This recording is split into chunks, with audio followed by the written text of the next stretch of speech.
ये कहानी ओड़ा नाम के एक ऐसे लड़के की है जिसे अचानक ही एक दूसरी दुनिया में टेलीपोर्ट कर दिया गया। लेकिन उसे हमेशा से इस तरह की किताबें पढ़ना बहुत पसंद थी जिनमें मेन कैरेक्टर को दूसरी दुनिया में भेज दिया जाता था। हालांकि दूसरी दुनिया में वो अकेले नहीं गया था बल्कि उसके क्लास के दोस्त भी उसके साथ थे। उन्हें दोस्त नहीं कहा जा सकता क्योंकि ओड़ा को उनसे बात करना पसंद नहीं था। ओड़ा हमेशा वो दूसरी दुनिया वाले नॉवेल्स पढ़ते रहता था और यही रीजन था कि उसे दूसरी दुनियाओं के बारे में बहुत ज्यादा नॉलेज हो चुकी थी। मुझे लगा कि ये एनिमे बाकी एनिमे की तरह होगा, लेकिन ऐसा बिल्कुल भी नहीं है। आप अगर कुछ मिनट तक देखोगे तो समझ जाओगे कि मैं ऐसा क्यों कह रहा हूँ। तो अभी एनिमे की शुरुआत में हम हमारे मेन कैरेक्टर ओड़ा को देखते हैं जो कि अभी क्लास में बैठा कुछ नॉवेल्स पढ़ रहा था। ये भी वही दूसरी दुनिया से रिलेटेड थी। ओड़ा को इसमें इतना मजा आता है कि उसने दोस्त तक नहीं बनाए, उससे कोई भी बात नहीं करता और ओड़ा भी यही चाहता है। उसका तो सपना ही ये है कि उसे कहीं से इनविंसिबल होने की पावर मिल जाए। इनविंसिबल होकर जो तुम करना चाहते हो ओड़ा वैसा बिल्कुल भी नहीं करना चाहता। वो तो बस दूसरों से छिपकर वही दूसरी दुनिया वाली चीजें पढ़ते रहना चाहता है। हालांकि आज उसका सपना पूरे होने का समय आ चुका था। अचानक ही उनके क्लासरूम में एक फॉर्मेशन बनना शुरू हुआ जिसने उन्हें टेलीपोर्ट कर कर एक दूसरी दुनिया में पहुंचा दिया। बाकी एनिमे की तरह ये लोग भी अभी एक किंगडम के मेन हॉल में पहुंच चुके थे जहां राजा उनके सामने बैठा था। राजा के साथ उसकी बेटी मतलब की प्रिंसेस थे। हालांकि उन पर नजर पड़ने से पहले इन सभी की नजर एक बदसूरत से गोल मटोल आदमी पर पड़ी। उसे देखते ही बैक बेंचर्स ने तो उसे गाली देना शुरू कर दी, लेकिन वहाँ बैठा राजा वो सारी गाली जानता था, इसीलिए उसने तुरंत ही उन सारे स्टूडेंट्स को चुप करा दिया और उन्हें यह समन करने का रीजन बताया। वो बताता है कि उनके किंगडम पर बहुत समय से हमले हो रहे हैं और ये हमले कुछ डीमंस कर रहे हैं। वो डीमन को रोकना चाहते हैं लेकिन ये लोग इतने ताकतवर नहीं और जिम जाने की वजह इन्होंने सोचा कि क्यों ना दूसरी दुनिया से कुछ बच्चों को बुला लिया जाए जो लड्डू खाकर इनकी जान बचाएंगे। खैर इनके यहाँ पर ये पहले से लिखा जा चुका है कि दूसरी दुनिया से आने वाले को पावर्स मिलेंगे और उन्हीं में से कोई होगा जो कि एक वॉरियर कहलाएगा। मतलब वही सारी घसी पिटी बात है जो कि बाकी एनिमे में हमें सुनने मिलती है। वहाँ बस मेन काम की बात ये थी कि जिस जगह पर ये लोग पहुँचे हैं उसे किंगडम ऑफ रेडियस कहा जाता है और वहाँ के राजा का नाम मॉर्गन है जो कि अभी वही किसी पिटी बातें कर रहा है। खैर अब बारी आ चुकी थी सभी के पावर लेवल को जानने की और पता लगाने की कि आखिर इनमें से वो वॉरियर है कौन, मतलब किसे चुना गया है। तो वहाँ वो अजीब सा आदमी अपने पास से क्रिस्टल बॉल निकालता है। ये वहाँ का एडवाइजर है जिसे बहुत ज्यादा नॉलेज इस सब के बारे में। वो सभी से आकर कहता है कि सभी को एक एक कर उस क्रिस्टल बॉल पर हाथ रखते हुए स्टेटस वर्ड को यूज करना है, जिसके बाद उनका स्टेटस उनके सामने आ जाएगा। पहला लड़का आगे आकर जब उस क्रिस्टल बॉल पर हाथ रखता है तो उसका स्टेटस सामने निकल कर आता है और पता चलता है कि वो एक एनिमल ट्रेनर है और उसका स्टेटस 450 पॉइंट्स का है, वो भी लेवल 1 पर। लेकिन उसके पॉइंट्स जो है वो 450 हैं। अब उसे तो लग रहा था कि शायद ये बहुत कम है, लेकिन वो एडवाइजर बताता है कि नहीं ये कम नहीं है। उनके वर्ल्ड के हिसाब से जो नॉर्मल आदमी होता है वो अपनी पूरी लाइफ में इतने पॉइंट्स रीच नहीं कर पाता। बहुत कम ऐसे लोग हैं जो उनके वर्ल्ड से इन पॉइंट्स में भी आगे निकल पाए हों और शुरुआत में लेवल 1 के हिसाब से ये पॉइंट्स काफी है। जो एनिमल ट्रेनर वाली बात लिखी हुई थी वो उस लड़के की क्लास है। अब वो 11th 12th में नहीं रहा बल्कि उसे एक नई क्लास मिल चुकी है। अभी एक एक करके चेक करने से अच्छा था उस एडवाइजर ने सभी को बता दिया कि वो स्टेटस स्लाइड का इस्तेमाल करते हुए वो खुद के स्टेटस को देख सकते हैं। हालांकि जब तक वॉरियर नहीं मिल जाता तब तक क्रिस्टल बॉल से भी चेक किया जाएगा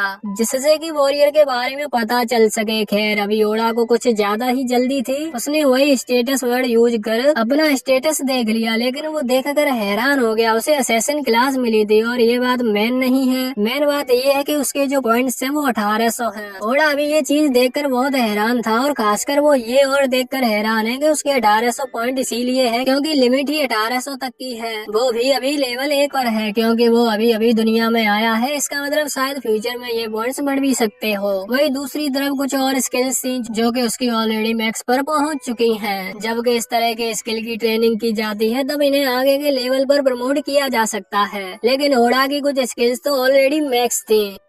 वैसे वहाँ वो एडवाइजर और कई सारे स्टूडेंट्स को बुलाता है। लगभग सभी के जो पॉइंट्स थे वो 500 तक ही आ रहे थे, मतलब 500 से आई पॉइंट मुश्किल से ही किसी के गए होंगे। खैर अब कुछ स्टूडेंट्स के बाद बारी आती है सुकासा की, जो कि ओडा की क्लास का मॉनिटर है। जब वो उस क्रिस्टल बॉल पर हाथ रखता है तो उसका स्टेटस निकल कर आता है और पता चलता है कि वही असल में वो वॉरियर है जिसे इस किंगडम को बचाने के लिए चुना गया है। उसके पॉइंट्स 900 थे, मतलब उस पहले स्टूडेंट से पूरे दुगने पॉइंट, जिस चीज से सभी बच्चे हैरान हो चुके थे। ओडा भी हैरान था, लेकिन 900 पॉइंट के कारण नहीं बल्कि खुद के पॉइंट्स देख कर, क्योंकि ओडा के पॉइंट सुकासा से भी डबल है। वो अभी ये सोच रहा था कि इतने पॉइंट्स के बाद ही उसे वॉरियर का टाइटल नहीं दिया गया, उसे असैसिन क्लास मिली है और वॉरियर का टाइटल सुकासा को मिला है। इसका मतलब इसके पीछे जरूर कुछ ऐसा रीजन है जो कि अभी उसे नहीं पता। खैर इतने ज्यादा पॉइंट्स वो सभी के सामने शो नहीं कर सकता, उसे अभी सबसे ज्यादा डर उस राजा से है। वो और उसकी बेटी बहुत देर से धीरे धीरे कुछ बात कर रहे थे, जिस चीज से ओडा को शुरुआत से ही शक हो चुका था। वो सोच रहा है कि शायद वो डीवन वाली बात भी सच नहीं है और इस सब के पीछे कोई मिस्ट्री छुपी हुई है। इसीलिए अपने पॉइंट्स दिखाना, मतलब कि अपनी असली पावर लेवल को शो करना, एक बहुत बड़ी बेवकूफी ही साबित हो सकती है। उसने पहले से बहुत सारी नॉवेल्स पढ़ रखी है, इसलिए उसे आइडिया है कि अपनी पावर्स को छुपाया जा सकता है। अभी वो उसी तरह की पावर को ढूंढने की कोशिश कर रहा था जो कि उसकी असली पावर को छुपा सके। हालांकि उसे इस तरह की टेक्निक तो नहीं दी गई, लेकिन जब उसने छानबीन की तो उसे पता चला कि उसे एक प्रेजेंस हाइड करने की पावर मिली है। अभी ओडा को नहीं पता था कि ये किस तरह से वर्क करती है, इसलिए ओडा ने तुरंत ही उसे एक्टिवेट किया। जो होगा वो देखा जाएगा। लेकिन शॉकिंगली उस टेक्निक की वजह से ओडा वहाँ से गायब हो चुका था।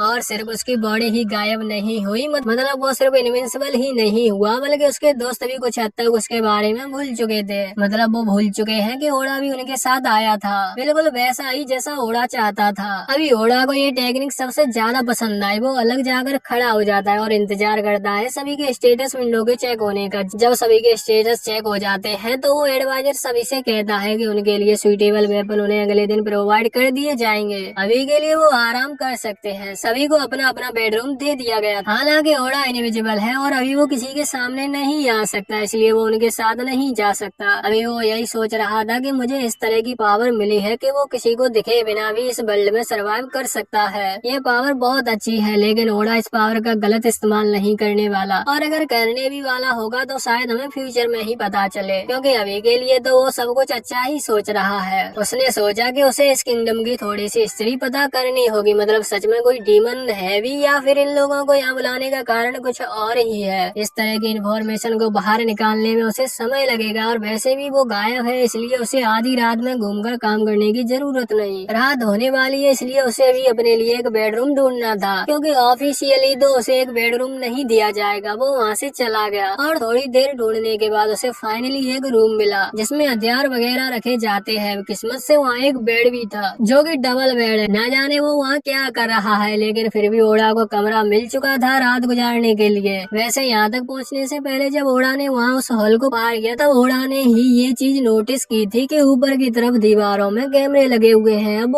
वो कैमरे हैं कि क्या, ये चीज ओडा को अच्छे से नहीं पता, क्योंकि कैमरे जैसी फैसिलिटी इस तरह के किंगडम में होना थोड़ी सी ओड बात है। पर फिर भी मिस्टीरियस सी कांच वाली चीज ओडा को थोड़ी अजीब लगी। खैर अब तो वो कमरे में आ चुका था और इस चीज के बारे में वो बाद में पता लगाएगा। वहाँ उसे कमरे में कई सारी चीजें दिखी, जैसे कि हथियार वगैरह और आर्म, लेकिन उन्हीं के बीच कुछ कपड़े भी रखे हुए थे। वो उसे बहुत पसंद आए। अभी वो स्कूल यूनिफॉर्म में था, इसलिए उसने वो कपड़े बदले और नोटिस किया कि ये कपड़े तो एक असेसिन के लिए बिल्कुल परफेक्ट है। वैसे वो देखता है कि उसे अभी नींद नहीं आ रही और वैसे भी वो गायब है, इसलिए उसे यहाँ कमरे में बंद रहने की जरूरत नहीं। वो खुली हवा में भी जा सकता है। वो तुरंत ही उस कासल के सबसे ऊपर आ गया। वहाँ से किंग का रूम भी इजीली देखा जा सकता था। उसकी भी वहाँ नजर पड़ी। वहाँ किंग अभी अपनी बेटी से कुछ बात कर रहे थे। ओडा चुपचाप वहाँ जाकर उनकी बातें सुनता है। अभी किंग अपनी बेटी से कह रहे थे कि वो सभी लोग आ चुके हैं, हमें पूरा ध्यान रखना होगा कि वो गलती से भी हमारी लाइब्रेरी तक ना पहुँच पाए, क्योंकि उन्हें असलियत पता नहीं लगनी चाहिए। ये सुनते ही ओडा समझ गया कि उसका शक सही था। जरूर ऐसी कोई बात है जो कि राजा उनसे छुपा रहा है। अभी सबसे सही फैसला यही होता कि ओडा आगे बढ़कर राजा को पेल दे, मतलब उसका गला काट दे, उसे मार डाले। लेकिन ये चीज भी एक बेवकूफी साबित हो सकती है। मतलब ओड़ा की टेक्निक है कि वो गायब रहेगा, लेकिन जरूरी नहीं कि वो सबसे छुप सकता हो। और वो अकेला इतना भी ज्यादा ताकतवर नहीं है कि अगर सभी लोग उस पर हमला करें तो वो उन्हें रोक पाए। उसे ये बात अपने दोस्तों को बतानी होगी और उससे पहले थोड़ी सी और इन्फॉर्मेशन निकलवानी होगी। अभी के लिए वो वापस लौट गया था। सुबह के समय हम देखते हैं कि जितने भी स्टूडेंट्स थे सभी को खाना दिया जा रहा था। जब वो खाना खा रहे थे तभी ओड़ा गायब, वो वहीं बैठा हुआ था लेकिन किसी को नहीं दिख रहा था।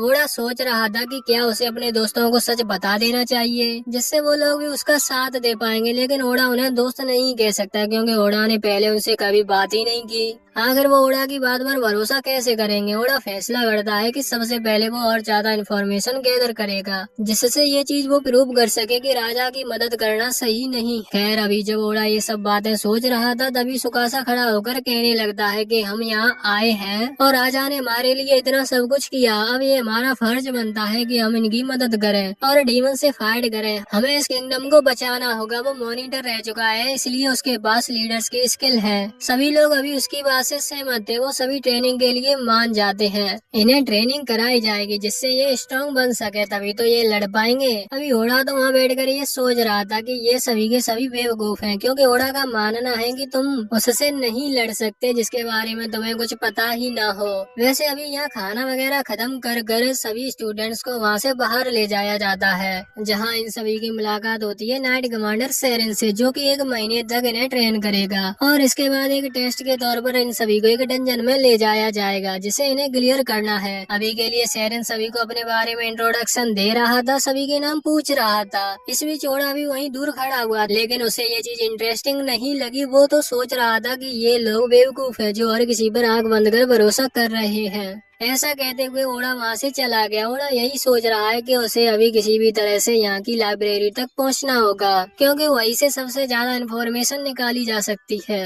लेकिन ये चीज इतनी भी आसान नहीं होगी क्योंकि वो गायब है। मतलब वो किसी को दिखेगा नहीं लेकिन वो दीवारों के आर पार थोड़े ना जा सकता है। वैसे इसी बीच हमें वापस से सेरेन को दिखाया जाता है। उसने तुरंत ही अपने असिस्टेंट जो से कहा कि तुम इन स्टूडेंट्स को संभालो, मैं अभी आता हूँ। और ऐसा कहकर वो ओड़ा के पास आ गया। वो ओड़ा से कहता है कि क्या हुआ, क्या तुम कुछ ढूंढ रहे हो। ओड़ा ये सुनकर बहुत ज्यादा हैरान था क्योंकि उसे अभी अभी पता चला कि इस किंगडम में कोई उसे देख भी सकता है। ओड़ा ने सोचा कि शायद उसकी जो छुपने की स्किल थी वो काम करना बंद कर गई। मतलब कोई टाइमर होगा 1 दिन का जो कि अब पूरा हो चुका है। लेकिन सेरेन बताता है कि ऐसा कुछ भी नहीं है। सेरेन के पास स्पेशल आइस है जो कि टेम्परेचर नोटिस कर सकती है और वहाँ उसने वो हीट देखी और समझ गया कि वहाँ कोई किसी खास टेक्निक की मदद से छुपने की कोशिश कर रहा है। अभी ओड़ा को जैसे ही ये बात पता चली कि इस किंगडम में सिर्फ सेरेन उसे देख सकता है तो ओड़ा ने तुरंत ही चुपचाप अपना डैगर निकालने की कोशिश की। डैगर असल में चाकू को ही कहा जाता है, बस ये थोड़ा अलग तरह का चाकू होता है। इसे असैसिन इस्तेमाल करते हैं किसी की जान लेने के लिए। ओड़ा ने जब अपना हाथ अपनी पॉकेट की तरफ बढ़ाया तभी सेरेन उसे रोक देता है और कहता है कि चिंता मत करो, तुम्हें मुझसे कोई खतरा नहीं है। मैं तुम्हारी असलियत राजा या फिर प्रिंसेस को नहीं बताऊंगा, तुम्हें मुझसे डरने की जरूरत नहीं। ओड़ा ये सुनकर हैरान था क्योंकि सेरेन नाइट कमांडर है जो कि राजा का बहुत ही ज्यादा वफादार है, लेकिन फिर भी वो इतनी बड़ी बात राजा से छुपा रहा है। अभी इसके पीछे क्या कारण है ये तो सेरेन ने ओड़ा को नहीं बताया, लेकिन उनकी दोस्ती जरूर हो चुकी थी। ओड़ा सेरेन पर थोड़ा थोड़ा सा भरोसा करने लगा था, या यूं कह लो सिर्फ उतना भरोसा जितना भरोसा ओड़ा को कोई तकलीफ नहीं पहुंचा सकता। ओड़ा उसे बताता है कि यहाँ आते ही उसकी जो स्किल थी सभी से गायब होने की वो उसने नोटिस की। वो मैक्स है, शायद इसी वजह से वो पिछले दिन से ही गायब है और उसकी एनर्जी खत्म नहीं हो रही। मतलब उसे किसी तरह का भी एनर्जी लॉस देखने नहीं मिला। ये चीज उसके लिए बहुत अच्छा। सेरेन भी अभी यही बात कह रहा था। वैसे ओड़ा का क्वेश्चन ये नहीं था, ओड़ा बता रहा था कि उसकी ये स्किल तो मैक्स है लेकिन जो बाकी स्किल्स हैं वो मैक्स नहीं है, वो सभी लेवल 1 पर है और ओड़ा को नहीं पता कि इन्हें कैसे अपग्रेड किया जाता है। मतलब कि अपने लेवल को किस तरह से इंक्रीज किया जाता है। यहाँ तक कि उसकी असैसिन स्किल भी लेवल 1 पर ही है जबकि उसके पॉइंट्स ऑलरेडी 1800 हो चुके हैं। सेरेन उससे कहता है कि चिंता मत करो, तुम्हारी स्किल्स को अपग्रेड करने में मैं तुम्हारी मदद करूंगा, तुम्हें बस ट्रेनिंग की जरूरत है। ओड़ा ये सुनकर बहुत ज्यादा खुश हो चुका था। वो सोच रहा था कि अब वो फाइनली असैसिन ट्रेनिंग करेगा। इसके बारे में उसने कई सारी किताबों में पढ़ा था। ओड़ा इस चीज के लिए बहुत एक्साइटेड था, लेकिन उसे ये चीज भी अच्छी तरह से पता है कि किसी भी दुनिया में कुछ भी फ्री में नहीं मिलता। मतलब सेरेन उसकी मदद कर रहा है, इसके पीछे कुछ न कुछ कारण तो जरूर होगा। ओड़ा एक लड़की होता तो ये कारण उसे पूछना नहीं पड़ता, लेकिन वो लड़का है, वो सेरेन को कुछ नहीं दे सकता और ये तो उसकी दुनिया भी नहीं है, उसे नहीं पता इधर क्या वैल्यूबल है।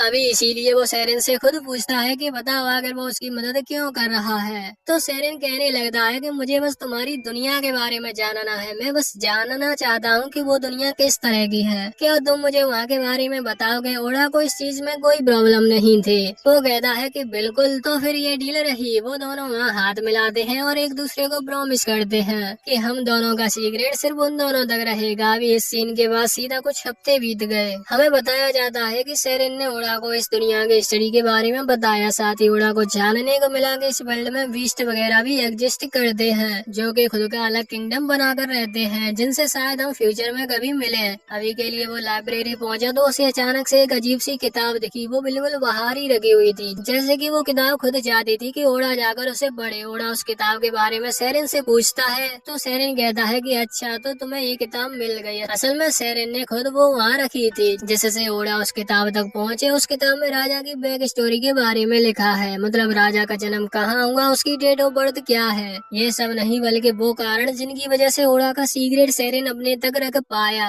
मतलब सेरेन को खुद भी ये राजा पसंद नहीं है, उसके हिसाब से ये राजा इस किंगडम के लिए सही नहीं है। ओड़ा को ये पॉलिटिक्स ज्यादा अच्छे से समझ नहीं आ रही थी, इसलिए सेरेन थोड़ी सी सिंपल लैंग्वेज में उसे समझाता है कि राजा के पास हर चीज का हक होता है, लेकिन उसे बस हक का गलत उपयोग नहीं करना चाहिए। वो बताता है कि राजा के पास पूरे किंगडम का जो पैसा है वो मैनिपुलेट करने की पावर होती है, लेकिन राजा जब खुद के फायदे के लिए उस पैसे को गलत तरह से इस्तेमाल करता है, जो कि भले ही देखने में सही लगे लेकिन सही दिखाने में भी बहुत पैसा बर्बाद हो रहा है। इसलिए सेरेन नहीं चाहता कि इस तरह का राजा उनके किंगडम पर रूल करे। ओड़ा कहता है कि फिर तो मुझे जब पहला मौका मिला था तभी राजा को खत्म कर देना चाहिए था, लेकिन सेरेन कहता है कि नहीं, तुमने उसे नहीं मारा, ये तुम्हारा सबसे सही फैसला था। तुम्हारे पास असैसिन का टाइटल है, इसका मतलब ये नहीं कि तुम किसी को भी मार दोगे। तुम्हें अगर अपनी दुनिया में वापस लौटना है तो ये किलिंग नंबर्स को कम से कम रखना होगा। तुम इस तरह से किसी को भी जान से नहीं मार सकते, इसके बदले तुम्हें सजा भी मिल सकती है। अगर आप ये सोच रहे हो कि किंगडम में सिर्फ सेरेन ओड़ा को देख सकता है और सेरेन एंड ओड़ा की जो मेंटेलिटी है वो आपस में मिलती है, तो ओड़ा को सजा कौन देगा? तो इसका रीजन बस यही है कि दुनिया बहुत बड़ी है, वहाँ ओड़ा और सेरेन से ज्यादा ताकतवर भी लोग एग्जिस्ट करते होंगे और ये तो सिर्फ फर्स्ट एपिसोड है, इसमें हमें ज्यादा कुछ तो नहीं बताया गया, ये चीज हमें आगे ही पता चलेंगी। वैसे अगले दिन पूरा एक महीना बीत चुका था, अब समय आ चुका था कि सारे स्टूडेंट्स को डंजन की तरफ ले जाया जाए। उनकी जो ट्रेनिंग हुई है उसे टेस्ट करने के लिए रास्ते में सभी लोग उन स्टूडेंट्स को देखकर चीयर कर रहे थे, क्योंकि वो उन्हें देखकर बहुत खुश है। लेकिन इस बीच ओड़ा की नजर एक पतली सी गली में खड़ी एक लड़की पर पड़ी, जिसने एक कपड़ा ओढ़ रखा था, मतलब एक हुडी पहन रखी थी, जिससे उसका चेहरा छुपा हुआ था। वो यहाँ इस तरफ बहुत ही ज्यादा डिसअपॉइंट भरी नजरों से देख रही थी। ओड़ा ने उसे नोटिस कर लिया और साथ ही उसका चेहरा भी देख लिया। वो तुरंत ही उसके पीछे पहुंच जाता है और उसके सामने आकर कहने लगता है कि आखिर तुम उन्हें इस तरह से देख क्यों रही हो? उसने बिल्कुल ऐसा फेस बना रखा था जैसे कि तुमने बहुत पैसे देकर कुछ खरीदा हो, और आखिर में पता चला कि वो चीज तो टट्टी है, मतलब वो तुम्हारे किसी काम की नहीं। ओड़ा भी यही पूछ रहा था कि आखिर उसने इस तरह का फेस क्यों बना रखा है। तो वो लड़की जवाब देती है कि क्या तुम्हें नहीं पता कि तुम सभी लोगों को यहाँ सम्मान करने के लिए किंगडम ने कितना बड़ा सेक्रीफाइस दिया है।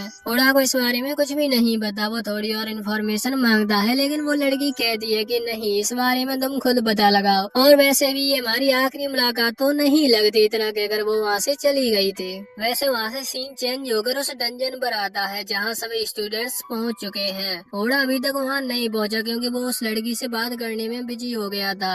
इधर सेरेन भी उन लोगों के साथ है, लेकिन वो मदद नहीं कर रहा क्योंकि ये इन लोगों की ट्रेनिंग है। यहाँ इस डंजन के अंदर आने के बाद इनकी मुलाकात कई सारे ऑर्क से होती है, जो कि मॉन्स्टर्स ही होते हैं। ये ताकतवर होते हैं, इन्हें हराना इतना आसान नहीं, लेकिन इन लोगों की महीने भर से प्रैक्टिस चल रही है, इसलिए इन्हें लड़ना आ चुका है। ये वहाँ कई सारे ऑर्क मॉन्स्टर्स को खत्म कर देते हैं। वो फाइट बहुत देर तक चलती है। सेरेन उन सभी से इम्प्रेस था। वैसे सुकासा नोटिस करता है कि अब सभी स्टूडेंट्स थकने लगे हैं, उसके हिसाब से अब वापस लौटने का समय आ चुका है। ये डंजन बहुत बड़ा है, इसे एक दिन में क्लियर नहीं किया जा सकता और यहाँ लड़ते रहना तो एक बहुत बड़ी बेवकूफी है।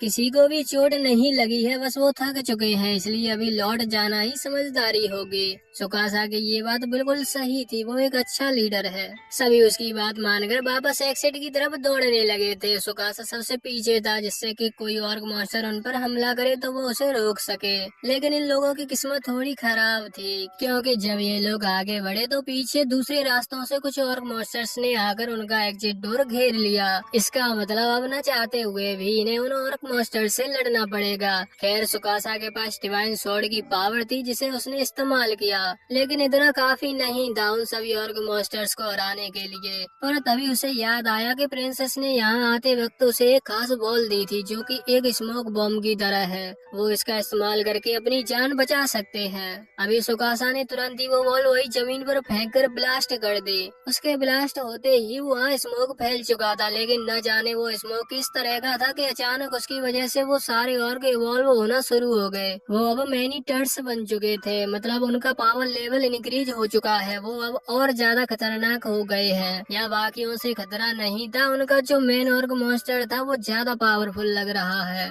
उससे लड़ना बहुत ज्यादा मुश्किल होगा। खैर फिर भी सुकासा आगे बढ़ा और एक लीडर की तरह उसने उससे फाइट की, लेकिन उस ऑर्क मॉन्स्टर पर हमला करते ही उसकी तलवार टूट गई, क्योंकि उस मॉन्स्टर की बॉडी मैनेटर बनने के बाद बहुत ही ज्यादा हार्ड हो चुकी थी। अभी सुकासा को अपनी आंखों पर यकीन नहीं हुआ। वो सोचने लगा कि जब वो एक मॉन्स्टर को नहीं हरा पा रहा तो आखिर में यहाँ एक वॉरियर का टाइटल कैसे संभालेगा और इस किंगडम को कैसे बचाएगा। वो बहुत ही ज्यादा डिप्रेस हो चुका था, जिसका फायदा उठाकर वो मॉन्स्टर अभी उस पर हमला करने ही वाला था, लेकिन इतने में ही ओड़ा ने वहाँ आकर सुकासा को बचा लिया। अभी ओड़ा भी सुकासा की ये हालत देखकर हैरान था।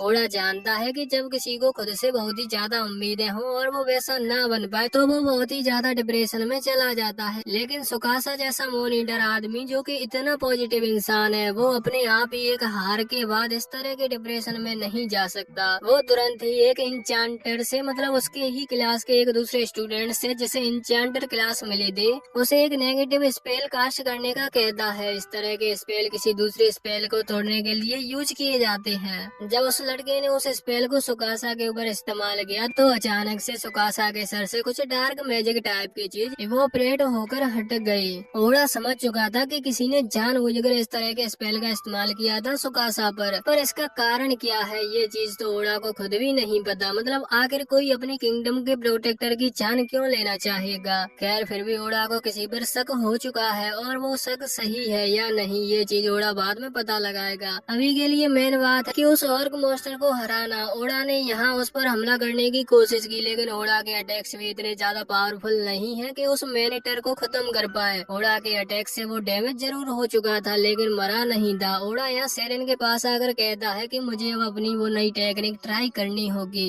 जो तुमने मुझे सिखाई थी। ओड़ा अभी सभी के सामने था। सभी को ओड़ा के बारे में पता है कि वो उनकी क्लास का स्टूडेंट है, लेकिन पावर लेवल और क्लास वगैरह के बारे में किसी को नहीं पता। और अभी इस तरह के खतरे में उन्हें ये चीज दिमाग में आई भी नहीं। वैसे ओड़ा भी वहाँ सीधा आगे आकर अपनी वही सीक्रेट नई टेक्निक इस्तेमाल करता है, जिसकी वजह से वहाँ कई सारे शैडो टेंटिकल्स जमीन से निकलने लगते हैं। वो टेंटिकल्स अभी उस मैनेटर को पकड़कर जमीन में खींचते जा रहे थे। जमीन में कोई गड्ढा नहीं है, लेकिन वो बस एक शैडो थी जो कि किसी ब्लैक होल की तरह उस मैनेटर को खींचते जा रही है। आखिर में बस उसका सर बचा था और धीरे धीरे वो भी जमीन में जाने लगा। लेकिन ये इतनी खतरनाक टेक्निक थी कि ओड़ा का भी इस पर पूरी तरह से कंट्रोल अभी नहीं आ पाया है। वो शैडो टेंटिकल्स और ज्यादा मात्रा में बाहर निकलकर फैलने लगे थे। ओड़ा भी उन्हें कंट्रोल नहीं कर पा रहा था, लेकिन सेरेन ने आगे आकर ओड़ा को संभाला, जिसके बाद ओड़ा फाइनली थोड़ा शांत हो पाया और उसने अपने अटैक को रोक लिया। ओड़ा सेरेन को शुक्रिया कह रहा था, पर अभी के लिए समय था यहाँ से वापस लौटने का। शाम के समय हम देखते हैं कि ओड़ा और सेरेन जब फिर से मिले तो ओड़ा ने फिर से सेरेन को शुक्रिया कहा, क्योंकि उसी की वजह से ओड़ा इतनी खतरनाक टेक्निक को वहाँ रोक पाया था। अगर वो उसे नहीं रोक पाता तो शायद वो टेक्निक उसके क्लासमेट्स को भी तकलीफ पहुँचा सकती थी। मतलब ओड़ा ये चीज समझ चुका है कि उसे इस तरह की टेक्निक को बहुत संभल कर यूज करना होगा। वैसे तभी सेरेन कहने लगता है कि शुक्रिया तो मुझे तुम्हें कहना चाहिए, क्योंकि तुमने वहाँ आकर तुम्हारे दोस्तों को बचा लिया। अगर तुम वहाँ नहीं आते तो मेरे लिए भी वहाँ थोड़ी प्रॉब्लम क्रिएट हो सकती थी, क्योंकि वहाँ वैसे भी बहुत सारे ऑर्ग थे। अगर ज्यादा देर तक फाइट चलती तो वहाँ और ऑर्ग आ जाते और फिर शायद मैं अकेला उन्हें नहीं संभाल पाता। वैसे सेरेन कहने लगा था कि अब ये थैंक यू वगैरह बहुत हुआ, मेरे पास एक चीज है तुम्हें देने के लिए। इतना कहते हुए उसने एक कटाना निकाली और कहने लगा कि ये कटाना इस वर्ल्ड में समन किए गए पहले वॉरियर की कटाना है और ये मैं तुम्हें देना चाहता हूँ। ओड़ा कहने लगता है कि आखिर ये तुम मुझे क्यों दे रहे हो? वॉरियर टाइटल के हिसाब से तो ये सुकासा को मिलनी चाहिए। जिस पर सेरेन कहता है कि नहीं, उसे ऑलरेडी होली स्वॉर्ड दे दी गई है और अगर इस तरह की तलवार मैंने उसे दी और किंग ने ये चीज देख ली तो शायद सुकासा को सजा मिले, क्योंकि इस तलवार को मैंने किंगडम आर्मर से चोरी किया था। वैसे उसे कटाना कहते हैं, पर अगर मेरे मुंह से तलवार निकल जाए तो मुझे माफ कर देना। अभी के लिए ओड़ा खुशी खुशी उसे अपने पास रख लेता है। अगले सीन में हम देखते हैं कि प्रिंसेस अपने कमरे में एक बड़े से क्रिस्टल को लेकर कुछ इंचांटमेंट कर रही थी। ये डार्क क्रिस्टल है जिससे डार्क मैजिक किया जाता है। इससे किसी को भी कंट्रोल किया जा सकता है, लेकिन ये क्रिस्टल सिर्फ एक ही पर्सन को कंट्रोल करने के काम आता है। ये जो क्रिस्टल था ये सुकासा का क्रिस्टल था। जब प्रिंसेस ने सुकासा पर कंट्रोल बनाने की कोशिश की तभी ओड़ा ने वहाँ वो इंचांटमेंट स्पेल को हटवा दिया, जिस वजह से प्रिंसेस कामयाब नहीं हो पाई। अभी वो फिर से वही कोशिश कर रही है, लेकिन इतने में ही अचानक से ओड़ा वहाँ आकर अपनी उस नई कटाना से उस क्रिस्टल को बीच में से काट देता है और तुरंत ही उस कटाना को प्रिंसेस की गर्दन पर लाकर रख देता है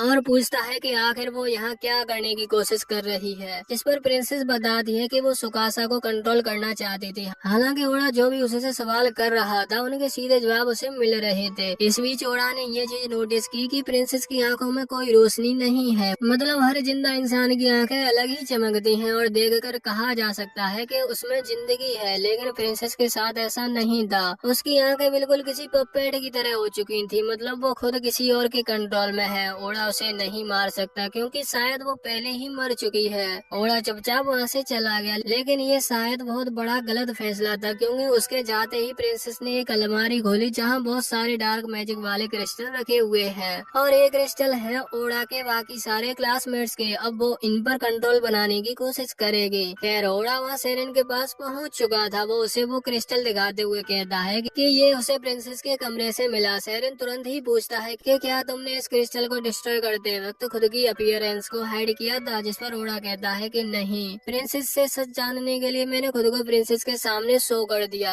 सेरेन कहता है कि ये तुमने ठीक नहीं किया, अब इससे तुम थोड़ी प्रॉब्लम में फंस जाओगे। लेकिन ओड़ा के हिसाब से अपने दोस्तों को बचाने के लिए उसने सही किया है। सेरेन कहता है कि हाँ तुमने सही तो किया है, लेकिन तुम्हारे पास सिर्फ एक क्रिस्टल है और प्रिंसेस अभी तुम्हारे बाकी सारे दोस्तों के क्रिस्टल को पावर देना शुरू कर चुकी होगी। सेरेन बताता है कि प्रिंसेस पूरी तरह से किंग की कंट्रोल में है और सेरेन को हमेशा से लगता था कि किंग ने इन डार्क मैजिक वाले क्रिस्टल का इस्तेमाल करना बंद कर दिया होगा, लेकिन शायद ये सच नहीं है। उसके पास अभी भी इस तरह के बहुत से क्रिस्टल पड़े हैं और इस बारे में और ज्यादा डिटेल पे जानना चाहता था, लेकिन सेरेन कहता है कि आज के लिए तुमने बहुत काम कर लिया, अब तुम जाकर आराम करो, लेकिन ध्यान रखना कि इस कासल में कहीं भी मत रहना वरना गार्ड्स तुम्हें ढूंढ लेंगे। प्रिंसेस ये बात किंग को बताने ही वाली होगी कि उनके किंगडम में कोई असैसिन है और फिर पूरी रात गार्ड्स तुम्हें ढूंढेंगे, तुम यहाँ सो भी नहीं पाओगे। ओड़ा उससे माफी मांगता है क्योंकि उसने थोड़ी सी प्रॉब्लम क्रिएट कर दी, पर सेरेन कहता है कि कोई बात नहीं, यहाँ की कंडीशन को मैं हैंडल कर लूंगा। जो सुनकर ओड़ा उसे शुक्रिया कहता है, पर सेरेन कहता है कि नहीं, तुम्हें मुझे शुक्रिया कहने की जरूरत नहीं। अगर तुम मेरे लिए कुछ करना चाहते हो तो जब तुम्हें अपनी दुनिया में वापस लौटने का तरीका मिल जाए तो मुझे भी अपने साथ ले चलना। ओड़ा ने कहा कि बिल्कुल, मैं तुम्हें अपने साथ लेकर चलूंगा। अब इस मोमेंट पर मैं इतनी दुनियादारी देख चुका हूँ कि ये चीज मैं 90% श्योर होकर कह रहा हूँ कि आने वाले एपिसोड्स में या फिर आने वाले सीजन्स में सेरेन को मार दिया जाएगा। मतलब वो मेन कैरेक्टर थोड़ी है, उसका ड्रीम पूरा कैसे हो सकता है। खैर ओड़ा तो वहाँ से चला गया था। वो बाहर ही एक पेड़ पर गायब होकर सो जाता है। सुबह के टाइम जब थोड़ा शोर होता है तो उसकी आँख खुलती है। वो उड़ते ही वहाँ से शोर की तरफ बढ़ चुका था। उधर उसके क्लासमेट्स थे जो कि आपस में कुछ बात कर रहे थे। ओड़ा अभी अपना वो गायब होने वाला मैजिक हटा चुका था, इसलिए सभी उसे देख सकते थे। वहाँ पहुँचते ही अचानक से उसकी नजर नीचे पड़ी बॉडी पर पड़ी। पड़ी जो कि सेरेन की थी और उसकी चेस्ट में एक डैगर था। सेरेन सांस नहीं ले रहा था, मतलब वो मारा गया। वैसे तो मैं कसम नहीं खाता, लेकिन सच में मैंने ये सीन नहीं देखा था। ये चीज मैंने पहले ही कह दी थी कि सेरेन शायद मारा जाएगा और उन्होंने उसे 1 मिनट के अंदर ही मार दिया। अभी ओड़ा को भी अपनी आंखों पर यकीन नहीं हो रहा था। वो पूछ रहा था कि आखिर ये किसने किया, तो उसके सभी दोस्त उसी की तरफ देख रहे थे। वो कहते हैं कि ये काम तुम्हारे सिवा और कौन कर सकता है। सेरेन की चेस्ट पर जो डैगर है वो भी तुम्हारा ही है, लेकिन ओड़ा का डैगर वहाँ डंजन के अंदर लड़ते वक्त टूट गया था और ये चीज सभी ने देखी थी, लेकिन फिर भी कोई ये बात नहीं बोल रहा। ओड़ा समझ चुका था कि प्रिंसेस ने डार्क मैजिक क्रिस्टल का यूज सभी पर कर लिया है, मतलब सभी के सभी अब प्रिंसेस के कंट्रोल में है। सिर्फ सुकासा ही था जो कि ओड़ा की तरफ से बोल रहा था, लेकिन उसकी कितनी ही चलती। बाकी सारे क्लासमेट्स ओड़ा के खिलाफ थे। अचानक से ही वहाँ किंग की एंट्री हुई, जिन्होंने आते ही ओड़ा को सजा सुना दी। वो सभी गार्ड से कहते हैं कि सेरेन की जान लेने के जुर्म में इस लड़के को खत्म कर दो। अभी वह प्रिंसेस भी थी। ओड़ा की नजर प्रिंसेस पर पड़ती है, जिसके चेहरे पर एक स्माइल थी। ओड़ा समझ चुका था कि ये पूरी तरह से एक सेटअप है जो कि उसे फंसाने के लिए क्रिएट किया गया है। ओड़ा तुरंत ही अपनी स्किल्स का इस्तेमाल कर वहाँ से गायब हो जाता है। किंग को भी वो दिखाई नहीं दे रहा, इसलिए वो गार्ड्स को ऑर्डर देता है कि पूरा किंगडम छान मारो और पता करो कि आखिर वो लड़का गया कहाँ। हालांकि ओड़ा अभी वहीं खड़ा हुआ था। उसे सेरेन पर सबसे ज्यादा भरोसा था, लेकिन सेरेन के बाद किसी पर भरोसा किया जा सकता है तो वो है सेरेन का असिस्टेंट जॉय। इसलिए ओड़ा तुरंत जॉय के पास आकर धीरे से उससे पूछता है कि आखिर इस सब के पीछे कौन है। मतलब नॉर्मली उसे पता है कि ये काम किंग का है, लेकिन किंग खुद तो सेरेन को खत्म नहीं कर सकता ना। तो यहाँ जॉय से उसे पता चलता है कि किंग के पास खुद के कुछ पर्सनल असैसिन भी हैं जो कि सीक्रेटली उसके काम करते हैं और उन्हीं असैसिन ने सेरेन की सीक्रेटली जान ली है, वरना नॉर्मल आमने सामने की लड़ाई में वो सेरेन को कभी नहीं हरा पाते। वैसे जॉय ओड़ा को बताता है कि सेरेन को उससे बहुत उम्मीद थी और सेरेन ये बात भी जानता था कि शायद उस पर जल्दी हमला होगा और शायद वो हमला सरवाइव ना कर पाए, इसलिए उसने ऑलरेडी कुछ चीजें जमा कर रखी है जो कि वो चाहता है कि ओड़ा को समय पर मिल जाए। ओड़ा उस जगह पहुंचता है और एक बैग लेकर वहां से चल देता है। ये बैग सेरेन ने ही उसके लिए छोड़ा था, जिसमें खाने की कुछ चीजें और साथ ही कुछ दूसरी चीजें थी। अभी ओड़ा याद कर रहा था कि सेरेन ने उसे ये चीज सिखाई थी कि अगर ओड़ा को कभी भी छुपने की जरूरत पड़े तो वो हमेशा एक डंजन को छुपने के लिए चुने, क्योंकि किसी भी एक आदमी को ढूंढने के लिए एक आर्मी किसी डंजन को क्लियर करते नहीं फिरेगी। ओड़ा के पास गायब होने की स्किल है, इसलिए वो एक डंजन में ही छिपकर रह सकता है और ये शायद सबसे अच्छा फैसला होगा। और ओड़ा को भी ये बात सही लगी थी, इसलिए वो उस डंजन में पहुंच गया जहां वो पहले आ चुका था। हालांकि अभी ओड़ा कुछ आगे के फ्लोर्स पर पहुंच चुका था। वहां के फ्लोर्स पर खतरा ज्यादा है, इसलिए ओड़ा ने खुद को इनविजिबल कर लिया। साथ ही साथ सेरेन की ट्रेनिंग की वजह से उसकी पावर और ज्यादा बढ़ चुकी है, जिस वजह से वो अपने फुट स्टेप भी हाइड कर सकता है और साथ ही साथ उसकी प्रेजेंस भी बहुत मुश्किल से डिटेक्ट होगी। सिंपल लैंग्वेज में कहूँ तो सेरेन ओड़ा को देख सकता था, क्योंकि उसके पास स्पेशल आईज थी। इसलिए सेरेन ने ओड़ा को इस तरह से ट्रेन किया कि उसके लिए भी ओड़ा को देख पाना मुश्किल हो जाए। इसका मतलब उसे भी ओड़ा पर सच में बहुत ही ज्यादा भरोसा था। खैर अभी उसी तरह की स्किल्स का इस्तेमाल करते हुए ओड़ा डंजन में आगे बढ़ रहा था। अचानक ही उस पर एक मॉन्स्टर ने हमला कर दिया। ये स्नेक टाइप मॉन्स्टर था जो कि बहुत ही ज्यादा जहरीला था। ओड़ा उसके हमलों से बचता है और उस पर कुछ नॉर्मल फिजिकल अटैक्स करने की कोशिश करता है, जो कि उस मॉन्स्टर पर काम नहीं आ रहे थे। तो हार कर ओड़ा को फाइनली अपने शैडो मैजिक का इस्तेमाल करना पड़ा, जिस अटैक ने एक ही बार में उस मॉन्स्टर को खत्म कर दिया। लेकिन इसके बाद ओड़ा बेहोश हो चुका था। इसका कारण ये है कि शैडो मैजिक जैसे खतरनाक पावर को इस्तेमाल कर कर बॉडी की पूरी एनर्जी खत्म हो जाती है। इस चीज में यूजर अपनी जान भी गवा सकता है, लेकिन ओड़ा मेन कैरेक्टर है, वो इतनी आसानी से कैसे मरने वाला था। अचानक ही हीलिंग पावर एक्टिवेट हुई और अपने आप ही उसे हील करना शुरू कर दिया। खैर ओड़ा अभी बेहोश है, इसलिए सीन वहाँ से चेंज होकर किंग पर आ गया। हमें बताया जाता है कि किंग ने अपने असैसिन से सेरेन को खत्म करवाया और साथ ही प्रिंसेस ने क्रिस्टल का इस्तेमाल करते हुए बाकी स्टूडेंट्स को भी कंट्रोल कर लिया है।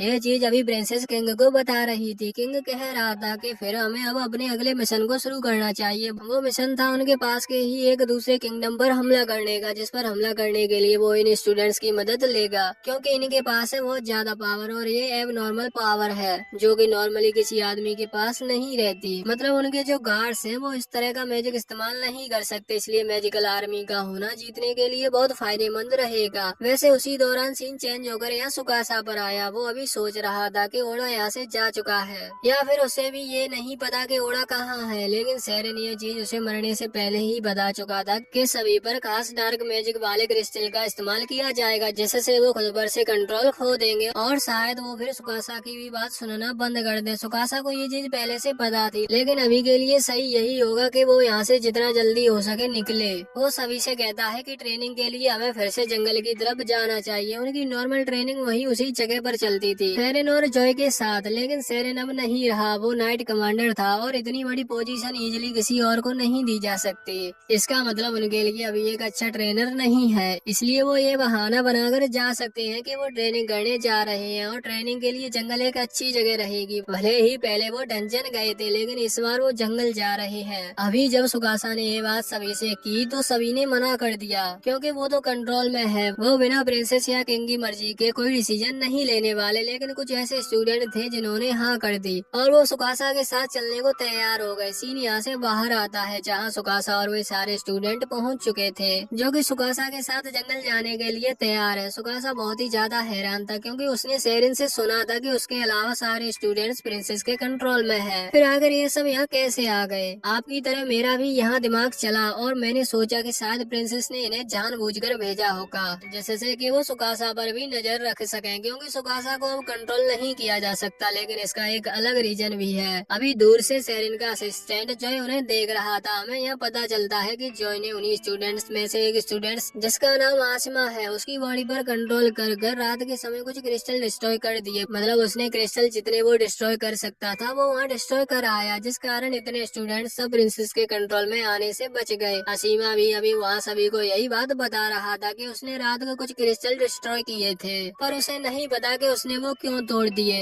सब कुछ अपने आप ही हुआ। अब कारण जो भी हो, ये लोग खुश थे कि ये प्रिंसेस के कंट्रोल में नहीं आए। अभी वो लोग वहाँ से जंगल की तरफ आगे बढ़ गए, लेकिन आसमा के मन में यही बात चल रही थी कि ओड़ा जहाँ कहीं भी हो सेफ हो, क्योंकि भले ही ये लोग क्लास में बात नहीं करते थे, लेकिन इनकी पहले कई बार मुलाकात हो चुकी है और एक तरह से ये दोस्त बन चुके थे। लड़कों को दोस्ती करने के लिए ज्यादा रीजंस की जरूरत नहीं पड़ती। एक बार जब आसमा ट्यूशन से वापस घर की तरफ लौट रहा था, तब रास्ते में उसे ओड़ा दिखा, जो कि एक इंस्ट्रक्शन साइड पर काम कर रहा था। जब ओड़ा ने आसमा को वहाँ देखा तो उससे कहा कि वो ये बात ओड़ा की छोटी बहन को ना बताए कि वो यहाँ काम कर रहा है। ओड़ा के घर की फाइनेंशियल कंडीशन ज्यादा अच्छी नहीं थी, इस वजह से वो यहाँ काम करता था, लेकिन वो नहीं चाहता कि उसकी छोटी बहन को ये बात पता चले और वो फालतू में ओड़ा की चिंता करे। आसमा ने प्रॉमिस किया कि वो ये बात उसकी छोटी बहन को नहीं बताएगा और बाद में उसने कभी ये बात सच में बताई भी नहीं। वैसे ओड़ा ने आसमा को मना इसलिए किया क्योंकि आसमा की भी एक छोटी बहन है और ओड़ा की छोटी बहन और आसमा की छोटी बहन बेस्ट फ्रेंड है, इसलिए वो आपस में मिलती रहती, इसलिए आसमा कभी ना कभी बता सकता था। खैर उसने नहीं बताई। अभी के लिए सीन यहाँ से चेंज होकर ओड़ा पर आ गया, जो कि फिर से जाग चुका था। वो तुरंत ही अपने स्टेटस बार को ओपन करता है और देखता है कि उसका लेवल पहले से ज्यादा इंक्रीज हो चुका है। ये चीज मैंने अभी नोटिस की। अब वो 46 लेवल पर पहुंच चुका है। वहाँ पर उसके जो पॉइंट्स थे वो भी बहुत ज्यादा बढ़ चुके थे। साथ ही साथ उसने नोटिस किया कि उसकी जो HP थी, मतलब जो हेल्थ पॉइंट्स थे, वो भी मैक्स हो गए हैं। मैक्स ऐसा नहीं कि वो फ्यूचर में नहीं बढ़ेंगे, वो बढ़ सकते हैं, लेकिन जितनी लिमिट थी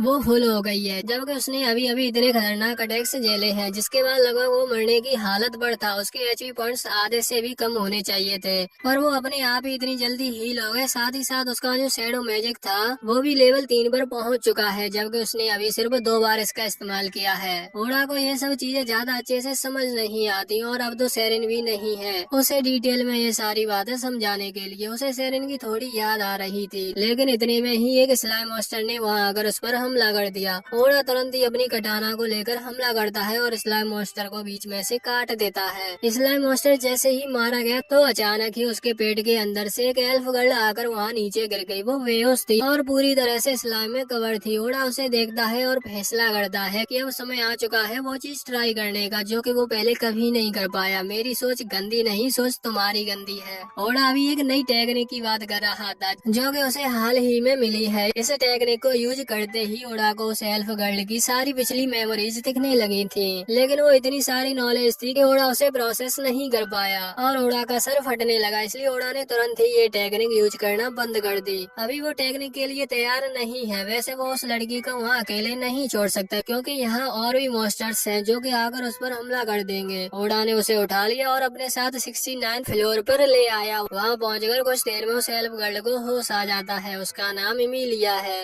अभी वो हैरान थी कि आखिर वो यहाँ कर क्या रही है। ओडा उसे 69 फ्लोर से आगे भी लेकर जा सकता था, लेकिन वो आगे लेकर इसलिए नहीं गया क्योंकि इस फ्लोर पर वाटर सोर्स है, मतलब यहाँ पीने का पानी है, इसलिए ये जगह रुकने के लिए सबसे सही थी। अभी ओडा के पास कुछ खाने की चीजें थी जो कि सेरेन ने पैक की थी। वो उन खाने की चीजों को इमिलिया को देता है। इमिलिया बहुत भूखी थी, इसलिए वो उन्हें खा लेती है। बाद में ओडा वहाँ से चला जाता है और आगे के फ्लोर्स क्लियर करने लगता है, जिससे उसका लेवल इंक्रीज हो सके और पावर भी बढ़ सके। अभी इमिलिया उसका पीछा कर रही थी। ओडा कहने लगता है कि वो उसके पीछे क्यों आ रही है, तो इसका इमिलिया जवाब देती है कि उसका गोल था इस डंजन को क्लियर करने का, जिसे वो पूरा कर कर ही जाएगी। लेकिन वो कोई गोल पूरा नहीं कर रही, वो बस पीछा कर रही है ओडा का। सारे मॉन्स्टर्स तो ओडा मार रहा है। खैर ऐसा मुझे लग रहा था। कुछ देर में गलत साबित हुआ। जब ओडा अगले फ्लोर पर पहुंचा तो वहाँ उसका सामना एक ड्रैगन से हो गया, जिस पर इमिलिया पहले हमला कर दिया, जिससे ओडा को समय मिल सके अपना अटैक तैयार कर अटैक करने का।